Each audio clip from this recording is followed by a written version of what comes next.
বেদান্ত ওচৰত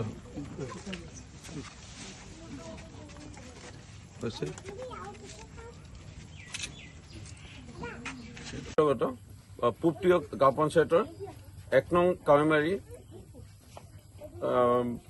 এক পৰিয়ালৰ যোৱাকালি এক ঘটনাত শ্ৰীমন্ত বনিয়া নামৰ একমাত্ৰ উপাৰ্জনকাৰী পৰিয়ালটোৰ খাটি খোৱা এই পৰিয়ালটোৰ বিতুপন নামৰ কণমানি 13 মহীয়া সন্তানৰ পানীত পৰি মৃত্যুবৰণ কৰে। মাননীয় মুখ্যমন্ত্ৰী ডক্টৰ হিমন্ত বিশ্ব শৰ্মাক জনোৱাত তৎক্ষণাৎভাৱে আমাৰ চৰকাৰৰ পৰা মুখ্যমন্ত্ৰী ডাঙৰীয়া এটা সিদ্ধান্ত মৰ্মে 47 ঘণ্টাৰ ভিতৰতে পৰিয়ালটোক আমি এক্সগ্ৰেছিয়া 4 লাখ টকা প্ৰদান কৰিব লাগে।